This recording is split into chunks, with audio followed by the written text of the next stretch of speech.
சைபர் திருமணங்கள்.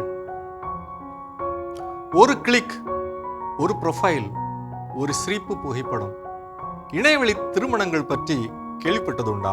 இந்த டிஜிட்டல் யுகத்தில் உங்கள் மகன் அல்லது மகளுக்காக நீங்கள் தேர்வு செய்கின்றவர் உண்மையிலேயே நல்லவரா? ஆன்லைன் மேட்ரிமோனி தளங்கள் மூலம் ஏற்படும் திருமணங்கள் இக்காலத்திற்கான தொழில்நுட்ப வளர்ச்சியா அல்லது சைபர் குற்றவாளிகளின் வலைவீச்சா? அதற்கான பதிலை வலை உலகத்தில் அருள்வாக்கின் ஒளியில் தேடுவோமா? அருள்வாக்கு பகுதி, தொடக்க நூல் 29. லாபானுக்கு 2 புதல்வியர் இருந்தனர். மூத்தவள் பெயர் லேயா, இளையவள் பெயர் ராக்கேல். லேயா மங்கிய பார்வை உடையவள், ராக்கேலோ வடிவழகும் எழில் தோற்றமும் உடையவள். யாக்கோபு ராக்கேலை விரும்பினார். எனவே அவர், உம் இளைய மகள் ராக்கேலுக்காக 7 ஆண்டுகள் உம்மிடம் வேலை செய்கிறேன் என்றார். அதற்கு லாபான், அவளை அந்நியன் ஒருவனுக்கு கொடுப்பதை விட உனக்கு கொடுப்பதே மேல் என்றான்.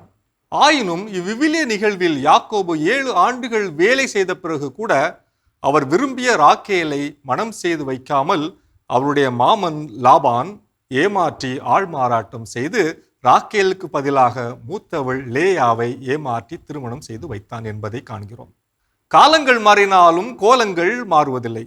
இதே ஆள்மாறாட்ட மோசடிகள் இந்த டிஜிட்டல் காலத்திலே ஆன்லைன் திருமணங்கள் என்ற போர்வையில் நாளுக்கு நாள் அதிகமாக நடந்தேறுகின்றன.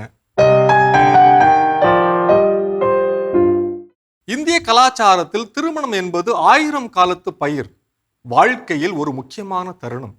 இன்று திருமணத்தை ஒரு வியாபாரமாகவும் பார்க்கக்கூடியவர்களும் இருக்கின்றார்கள். எதுவாக இருந்தாலும் இன்றைய திருமணங்களில் பல குழப்பங்கள் மற்றும் குற்றங்கள் நடைபெறுகிறது என்பதை யாரும் மறுக்க முடியாது. அதிகரிக்கும் விவாகரத்துகள், தற்கொலை செய்திகள், வரதட்சணை கொடுமைகள், கௌரவ கொலைகள் என்று நீண்டு கொண்டு போகின்ற குற்றப்பட்டியலே இதற்கு சான்று. எனினும் சென்னை உயர்நீதிமன்ற மதுரை கிளை சிறப்பு திருமண சட்டம் 1954 அடிப்படையில் சைபர் திருமணத்தை சில குறிப்பிட்ட நிபந்தனைகளுக்கு உட்பட்டு அங்கீகரித்திருக்கிறது. சைபர் திருமணங்கள் ஒருபுறம் இருக்க, இணையவழி திருமண சேவைகள், ஆன்லைன் மேட்ரிமோனியல் சைட்ஸ் மழைக்கால புற்றீசல்களைப் போல அதிகரித்து கொண்டிருக்கின்றன. இணைய சேவை வழியாக நடைபெறும் திருமணங்கள் மற்றும் அதன் நீடித்த தன்மை குறித்த ஆய்வு இன்று மிக அதிகமாக தேவைப்படுகிறது. சைபர் திருமண தளங்கள் இன்று பல்வேறு சைபர் குற்றங்களின் விளைநிலமாகவும் உள்ளன என்று இந்திய உள்துறை அமைச்சகம் செய்தி வெளியிட்டதோடல்லாமல் அவற்றை எவ்வாறு கவனமாக பயன்படுத்த வேண்டும் என்றும் அறிவுறுத்துகின்றது. ஒரு மேட்ரிமோனியல் இணையதளத்தில் தங்கள் தரவுகளை பதிவு செய்வதற்கு முன்பாக அத்தளத்தின் உண்மைத்தன்மையை மறுசீராய்வு செய்து பார்க்க வேண்டும். இத்தளங்களின் வழியாக சந்திக்க விருப்பம் தெரிவிக்கின்றவர்களை மறைமுகமான இடத்தில் தனிமையில் அல்லாமல் பொது இடங்களில் துணையாளர் ஒருவரின் உடனிருப்போடு சந்திப்பது நல்லது.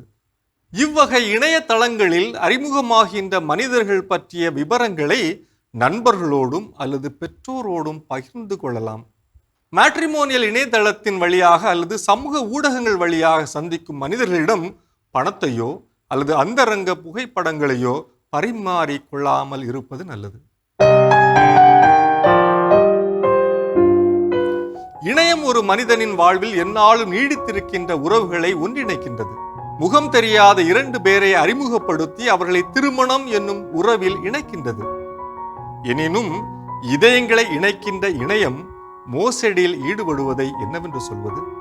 லாபான் யாக்கோபை ஏமாற்றி அவர் விரும்பிய ராக்கேலை மனம் செய்து கொடுக்காமல் மூத்த மகள் லேயாவை மனம் செய்து கொடுத்தது மட்டுமல்லாமல் அவருடைய இளமை கால உழைப்பையும் சுரண்டியதை போல இன்றும் இணைய உலகிலே ஏராளமான லாபான்கள், டிஜிட்டல் மாமன்மார்கள் உலாவி வருகின்றனர்.